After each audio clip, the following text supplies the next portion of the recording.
মহারাজ, সীমান্তে বিপদ ঘনিয়ে এসেছে, আপনার সাহায্য চাই। আমি তো এখন অকেজো, তাই আমি আর তোমাদের কোনো কাজেই লাগবো না।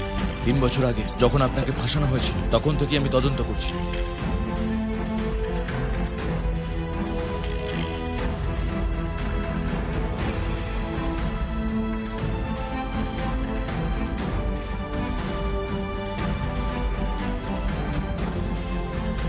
আজ স্যারের একটা বিশেষ দিন, এসব বলে কি হবে? মহারাজ, টাইগার ম্যানশনকে তার আসল মালিককে ফিরিয়ে দিতে চাই। শহরের মানুষের হয়ে অনুরোধ করছি, এটা আপনি গ্রহণ করুন। এখন যান এখান থেকে।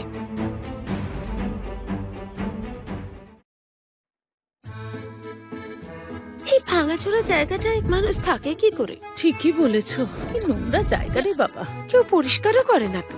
এই যে তোমরা এই কার্ড দেখে এসেছো বুঝি?